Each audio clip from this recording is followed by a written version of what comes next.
पुढची बातमी आहे सिंधुदुर्गातून। सिंधुदुर्ग जिल्ह्यामध्ये भारतातलं दुसरं सर्वात मोठं फुलपाखरू आढळून आलंय। सदर्न बर्डविंग म्हणजेच ट्रॉइड्स मिनोस असं या फुलपाखराचं शास्त्रीय नाव आहे। यालाच आता सह्याद्री बर्डविंग असं सुद्धा म्हणतात।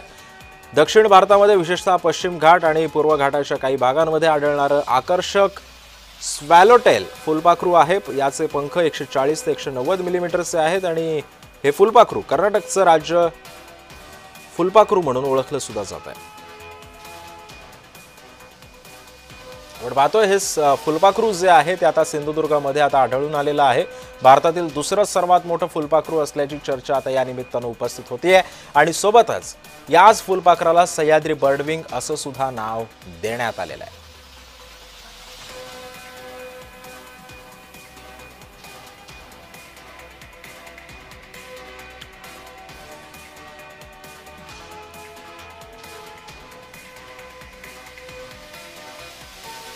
सिंधुदुर्ग जिल्ह्यामध्ये भारतातलं दुसरं सर्वात मोठं फुलपाखरू आता आढळून आलंय। सदर्न बर्डविंग म्हणजेच ट्रॉइड्स मिनोस असं या फुलपाखराचं शास्त्रीय नाव आहे। याला सह्याद्री बर्डविंग असं सुद्धा म्हणतात। मात्र हेच दक्षिण भारतामध्ये विशेषतः पश्चिम घाट आणि पूर्व घाटाच्या काही भागांमध्ये आढळणारं हे आकर्षक स्वॅलोटेल फुलपाखरू आहे। याचे पंख जवळपास 140 ते 190 मिलीमीटरचे असतात। हे फुलपाखरू कर्नाटकचं राज्य पाखरू म्हणून सुद्धा ओळखलं जातं।